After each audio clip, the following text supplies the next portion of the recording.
And so I moved. And it wasn't about me anymore. The motivation behind the book was God's motivation. So that's why I finished the book, because it wasn't about me. It was about you all. It was about the marriages that I see today. It was about the kids that I work with. Because I can relate to all of them, because we all see brokenness. And I can relate to it. And let's be real with one another. Let's be real. You got this self and you got this self-image. Well, the more you feed something, the more it's going to grow.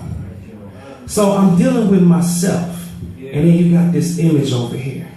So do I feed the self-image? Because the self-image is the dark side, it's the fake side, it's the costume, it's the masquerade, it's the pretend, it's the representative and not the CEO. So I'm just sitting up here like, okay, what's up with the self?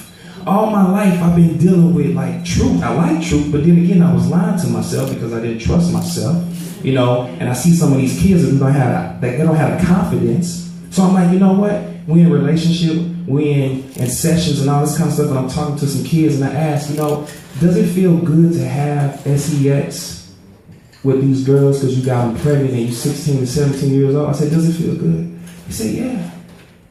I said, how do you feel? I feel like a king.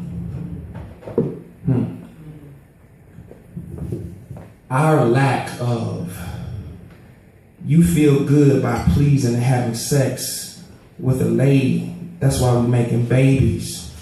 Because you don't have the real security and confidence and the love, and you don't know your value, and you don't know your worth. And why are we doing it? Well, if I don't have a job, if I don't have a high school diploma, if my mama and dad is not home teaching me the basic fundamentals of reading and writing, and I'm cool with women, that makes me feel good. So I can do the things that I do and still live off them and let them take care of me because I'm providing something. And that's where I get my confidence from. I said, that has to stop. But this is the condition that we've been dealing with. This is the family dysfunction. This is the breakdown. And it's funny because the family is the oldest institution. The oldest institution. And God loves the family. Even before the church. I'm sorry, pastors, but even before the church. Even before the church. Family first. Why is that? That's the cure to all the social ills today. It's the cure for all the social ills. And another thing about the book, we intern. I'm a forever intern. I will always be an intern, even when people get married or you get this title or whatever. No, because in God's eyes, you mine. This is what God's saying. I'm speaking. You're mine. You're my child. People say, well, you wrote a book now, you're an expert. No, I'm not an expert. I'm a student. I'm a child first. Don't give me no title. I don't like titles. I did something, but that's man. In God's eyes, now, I completed something that God wanted me to do. God wanted me to do this. So,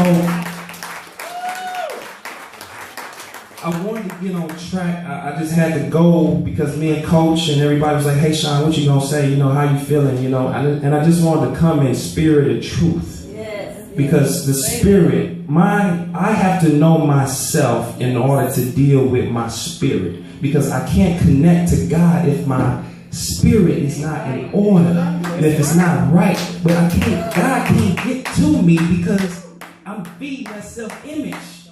And you ain't broke. I gotta break you. That's right. And it's like, well, God, wow. No, I gotta break you. I gotta deal with your heart because my heart has hardened. It has turned cold because of certain things that we deal with in our relationships, we deal with in life. But I wouldn't have never been able to write the book if God wouldn't have dealt with my heart. And God is still dealing with my heart. Still dealing with my heart.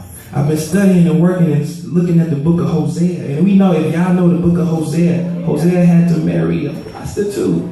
knowing she was a prostitute. Now, you know some of these men today say, man, you can't turn no HOD to no housewife. You know that. You know that. But Hosea obeyed God. He took the instructions and didn't even give it any mouth back, any kickback, nothing. I'm just going to do it. Now, his pride was hurt because he had a reputation. He was a prophet. But he loved that woman. And we sitting up here going through things with our wives. Because I know I like to vent to commit. I like to vent because we have to vent. We have to have an outlet because we're dealing with certain things. So you can't just keep it all bottled in. But I'm learning from Hosea that love.